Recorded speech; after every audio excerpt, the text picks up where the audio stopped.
What would you do if you were pulled over by a police officer, not for anything you did wrong, but because of the color of your skin? Imagine being treated like a criminal just because of the car you drive. Now imagine that same officer walking into your business later that day, only to realize you're the owner of the entire dealership. Sounds like a plot twist from a movie, right?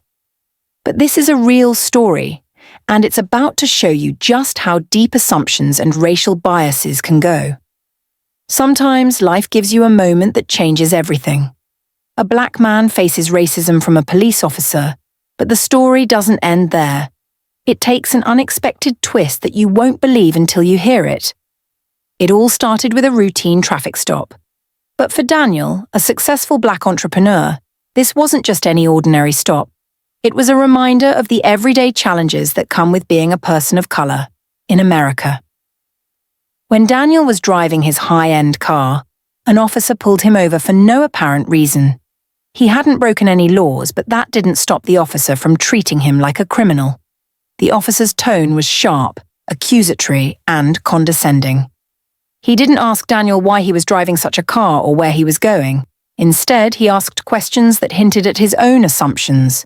Questions that had nothing to do with the law, but everything to do with his personal biases.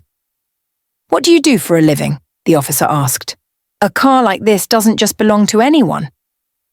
Daniel, trying to keep his cool, answered with the truth. "I own a car dealership."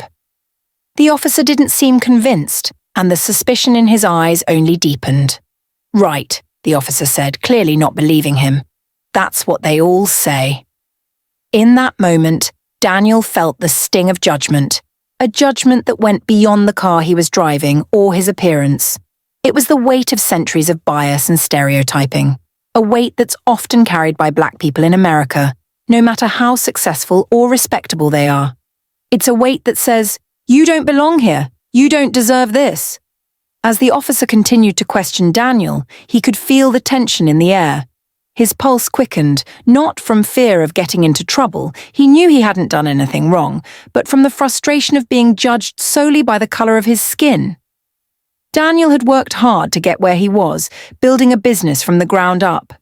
Yet, in that moment, none of that mattered.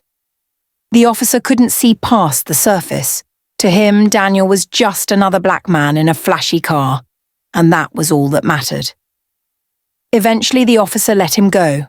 There were no charges, no tickets, just a cold, dismissive nod. But that wasn't the end of the story. It wasn't even the climax. What happened next is where the real twist begins. Later that day, Daniel was at his dealership when, to his surprise, the same officer walked through the door. He recognized him immediately. It was the same man who had pulled him over just hours earlier. The officer, now in a completely different setting, looked around the showroom, clearly unsure of what to make of it. Daniel approached him, his heart racing. He had to know why this officer was here. "Can I help you with something?" Daniel asked, his voice calm but firm. The officer looked up at him, then at the sleek cars lined up in the showroom. It was clear now that he was piecing something together in his mind. He stared at Daniel, his eyes widening as the realization hit him. "Wait a minute," the officer muttered. You own this place?"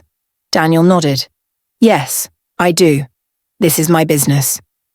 The officer stood there in silence for a moment, clearly processing the truth. His expression shifted from disbelief to discomfort, and for the first time that day, he seemed unsure of himself. In that moment, Daniel didn't gloat or rub his success in the officer's face. He didn't need to. The officer's realizations spoke louder than any words could. Here was a man who had just been treated with suspicion, simply because of the car he drove. And now the officer was forced to confront the reality that his assumptions had been completely wrong. This wasn't just about one officer or one moment in time. This was a powerful reminder of how deep-rooted biases can influence the way people see others. It's a reminder that despite how far we think we've come, racism is still alive and well in everyday interactions.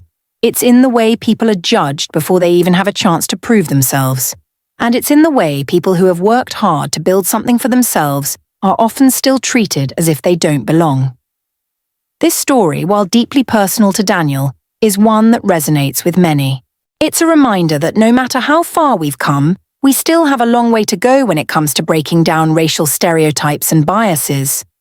We all have a responsibility to question our assumptions and treat others with respect and dignity, regardless of their race or background. Daniel's story is proof that success isn't just about what you have. It's about how you handle the challenges that come your way. And sometimes, the greatest success comes not from proving others wrong, but from showing them the truth. If you think this story needs to be heard, subscribe for more stories that challenge the status quo and push for change.